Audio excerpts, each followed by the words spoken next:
தீபாவளியை முன்னிட்டு நெல்லை மேலப்பாளையம் சந்தையில் 5 கோடி ரூபாய்க்கு ஆடுகள் விற்பனை செய்யப்பட்டதால் வியாபாரிகள் மகிழ்ச்சி அடைந்தனர். பண்டிகை காலம் என்பதால் செவ்வாய்க்கிழமை வாரச்சந்தையில் 3000க்கும் மேற்பட்ட ஆடுகள் விற்பனைக்கு கொண்டு வரப்பட்டன. எடைக்கு ஏற்ப ஆடுகள் 10,000 ரூபாய் முதல் 25,000 ரூபாய் வரை விற்பனையானது. தென்காசி, தூத்துக்குடி உள்ளிட்ட மாவட்டங்களில் இருந்து வந்திருந்த வியாபாரிகள் ஆடுகளை வாங்க ஆர்வம் காட்டினர். வழக்கத்தை விட விற்பனை களை கட்டியதால் வியாபாரிகள் மகிழ்ச்சி அடைந்தனர். மகாராஷ்டிர மாநிலம் ஷீரடியில் உள்ள சாய்பாபா கோயிலில் நடிகை ராஷ்மிகா மந்தனா, நடிகர் ஆயுஷ்மான் குரானா ஆகியோர் சாமி தரிசனம் செய்தனர். ஆதித்யா சர்போத்தர் இயக்கும் தம்மா படத்தில் ராஷ்மிகா மந்தனா நாயகியாகவும் ஆயுஷ்மான் குரானா கதாநாயகனாகவும் நடித்துள்ளனர். இந்த படம் தீபாவளி என்று வெளியாகும் என்று அறிவிக்கப்பட்டுள்ளது.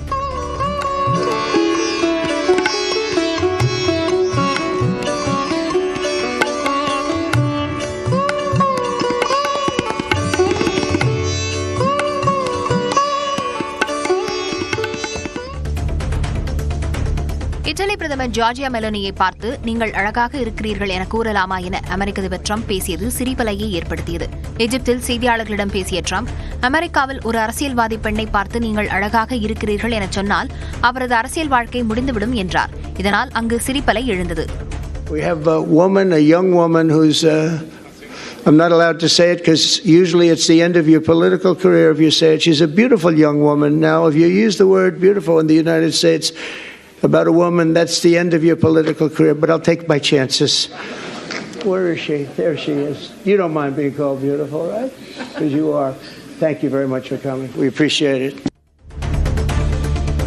சீனாவில் ஜியோமி நிறுவனத்தின் எலக்ட்ரிக் கார் விபத்தில் சிக்கி தீப்பிடித்த நிலையில் அதன் கதவு திறக்காததால் ஓட்டுநர் தீயில் கருகி உயிரிழந்த சம்பவம் அதிர்ச்சியை ஏற்படுத்தியுள்ளது.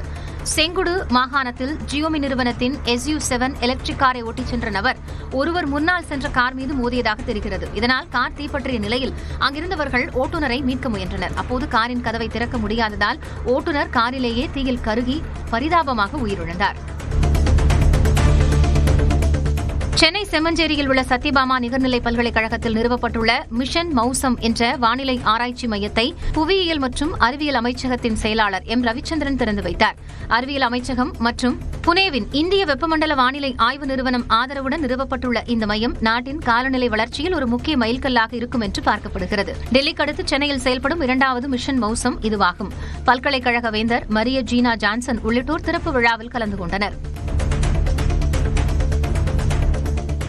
சேலம் சென்னை இடையிலான விமான போக்குவரத்து நேரம் வரும் 26ஆம் தேதி முதல் மாற்றம் செய்யப்பட்டுள்ளது. குளிர்கால புதிய அட்டவணைப்படி மதியம் 2:40 மணிக்கு சென்னையிலிருந்து புறப்படும் விமானம் பிற்பகல் 3:20 மணிக்கு சேலம் வந்தடையும். சேலத்திலிருந்து 3:40 மணிக்கு புறப்படும் விமானம் மாலை 4:55 மணிக்கு சென்னை சென்றடையும் என்றும் இண்டிகோ நிறுவனம் தெரிவித்துள்ளது. தற்போது சேலத்திலிருந்து சென்னைக்கு மாலை 5 மணிக்கு விமானம் புறப்பட்டுச் செல்கிறது என்பது குறிப்பிடத்தக்கது. வெனிசுலா நாட்டின் எதிர்க்கட்சித் தலைவர் மரிய கொரினா மச்சோடோவுக்கு அமைதிக்கான நோபல் பரிசு அறிவிக்கப்பட்டுள்ள நிலையில் நார்வே நாட்டில் உள்ள தூதரகத்தை மூடுவதாக வெனிசுலா அதிபர் நிக்கோலஸ் மதுரா அறிவித்துள்ளார். அமைதிக்கான நோபல் பரிசை நார்வே நாட்டைச் சேர்ந்த குழு ஒவ்வொரு ஆண்டும் அறிவிக்கும். அந்த வகையில் நடப்பாண்டில் அமைதிக்கான நோபல் பரிசு வெனிசுலாவின் எதிர்க்கட்சித் தலைவர் மரியா கொரினா மச்சோடோவுக்கு அறிவித்தது நார்வே குழு. இந்நிலையில் நார்வே குழுவுக்கு எதிர்ப்பு தெரிவிக்கும் வகையில் நார்வே நாட்டில் உள்ள தூதரகத்தை மூடுவதாக வெனிசுலா அதிபர் நிக்கோலஸ் மதுரா அறிவித்துள்ளார்.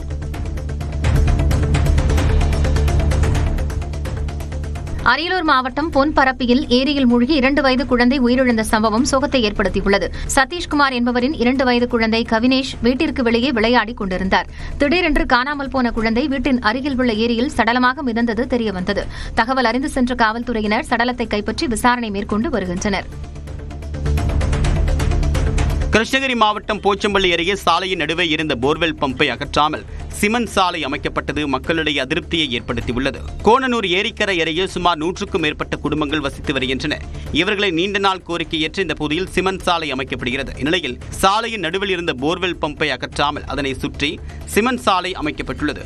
இந்த போர்வெல் பம்பை அகற்றிவிட்டு குடிநீர் தொட்டி அமைத்து தர வேண்டும் என்று மக்கள் கோரிக்கை விடுத்துள்ளனர்.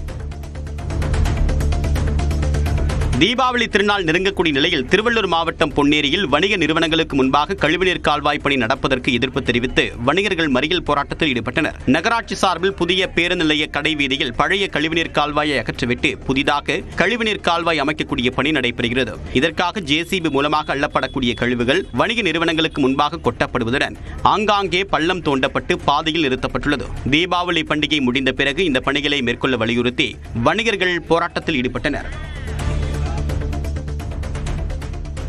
SpaceX நிறுவனம் தன்னுடைய மெகா ஸ்டார்ஷிப் ராக்கெட்டை 11வது முறையாக வெற்றிகரமாக சோதனை செய்தது. அமெரிக்காவின் டெக்சாஸ் மாகாணத்தின் தெற்கு முனையிலிருந்து உலகிலேயே பெரிய மற்றும் சக்தி வாய்ந்த ஸ்டார்ஷிப் ராக்கெட் ஏவப்பட்டது. அதிலிருந்து மாதிரி செயற்கைக்கோள் விண்ணில் ஏவப்பட்ட நிலையில் பூஸ்டர் தனியாக பிரிந்து மெக்சிகோ வளைகுடாவுக்குள் கட்டுப்படுத்தப்பட்ட முறையில் நுழைந்து இந்திய பெருங்கடல் பகுதியில் 10 நிமிடங்களில் விழுந்தது.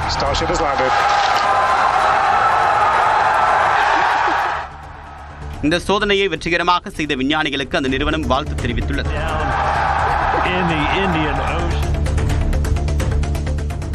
ஆஸ்திரேலிய தொடருக்கான இந்திய அணியில் ஹர்ஷித் ராணா இடம் பிடித்தது குறித்து விமர்சித்த முன்னாள் கேப்டன் ஸ்ரீகாந்திற்கு கௌதம் கம்பீர் கண்டனம் தெரிவித்துள்ளார். ஆஸ்திரேலியாவிற்கு எதிரான ஒருநாள் தொடர் மற்றும் T20 போட்டிகளில் விளையாட ஹர்ஷித் ராணாவுக்கு இடம் வழங்கப்பட்டுள்ளது.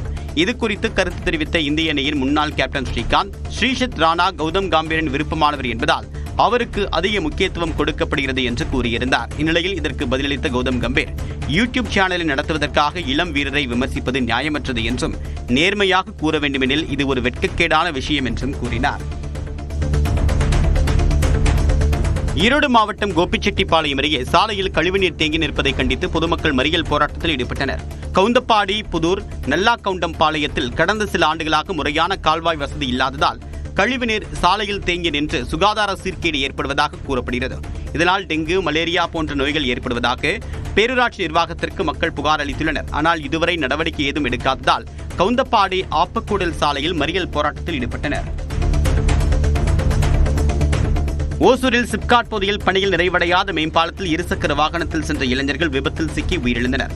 புதிய மேம்பாலம் அமைக்கக்கூடிய பணி 2 ஆண்டுகளாக நடைபெற்று வரக்கூடிய நிலையில் கேரளாவிலிருந்து பெங்களூரு நோக்கி இருசக்கர வாகனத்தில் சென்ற விஜயராஜ், சயோராஜ் ஆகியோர் அதிகாலையில் பணிகள் முடிவடையாத மேம்பாலத்தில் தவறுதலாக சென்றனர். இருட்டில் சாலையின் நடுவே தடுப்பில் மோதி தரையில் விழுந்ததில் இருவரும் பலத்த காயமடைந்து நிகழ்விடத்திலேயே உயிரிழந்தனர். தீபாவளி பண்டிகைக்கு சொந்த ஊர் செல்வதற்காக கோவை ரயில் நிலையத்தில் ஏராளமான வடமாநில தொழிலாளர்கள் குவிந்தனர். ஆலப்புழாவிலிருந்து தன்பாத் செல்லும் எக்ஸ்பிரஸ் ரயிலில் பயணிக்க ஜார்க்கண்ட் மாநில தொழிலாளர்கள் தங்களது குடும்பத்துடன் ரயில் நிலையத்தில் நீண்ட வரிசையில் காத்திருந்தனர். பயணிகள் தங்களது உடைமைகளை பார்த்துக் கொள்ளுமாறு அறிவுறுத்திய ரயில்வே காவலர்கள் தொழிலாளர்களை பாதுகாப்புடன் ரயிலில் அனுப்பி வைத்தனர். மதுரையில் குடியிருப்பு சங்கத்தினரை தாக்கிய திமுக கவுன்சிலரின் கணவர் மீது பெண் வன்கொடுமை சட்டத்தின் கீழ் வழக்கு பதிவு செய்யப்பட்டுள்ளது. மதுரை மாநகராட்சி 70வது வார்டு திமுக கவுன்சிலர் அமுதாவின் கணவர் தவணி வேல்முருகன் நகரில் கவுன்சிலர் அலுவலகம் கட்ட அனுமதி கேட்டுள்ளார். ஆனால் எதிர்ப்பு தெரிவித்த குடியிருப்போர் சங்கத்தினர் நீதிமன்றத்தில் வழக்கு தொடுத்தனர். அதையும் மீறி கடந்த 9ஆம் தேதி பூமி பூஜை போட்ட தவணி தடுக்க முயன்ற பழனிக்குமாரையும் அவருடைய மனைவியையும் தகாத வார்த்தைகளால் பேசி தாக்கியுள்ளார். இது தொடர்பாக தவணி உள்ளிட்டோர் மீது 6 பிரிவுகளில் வழக்கு பதிவு செய்யப்பட்டுள்ளது.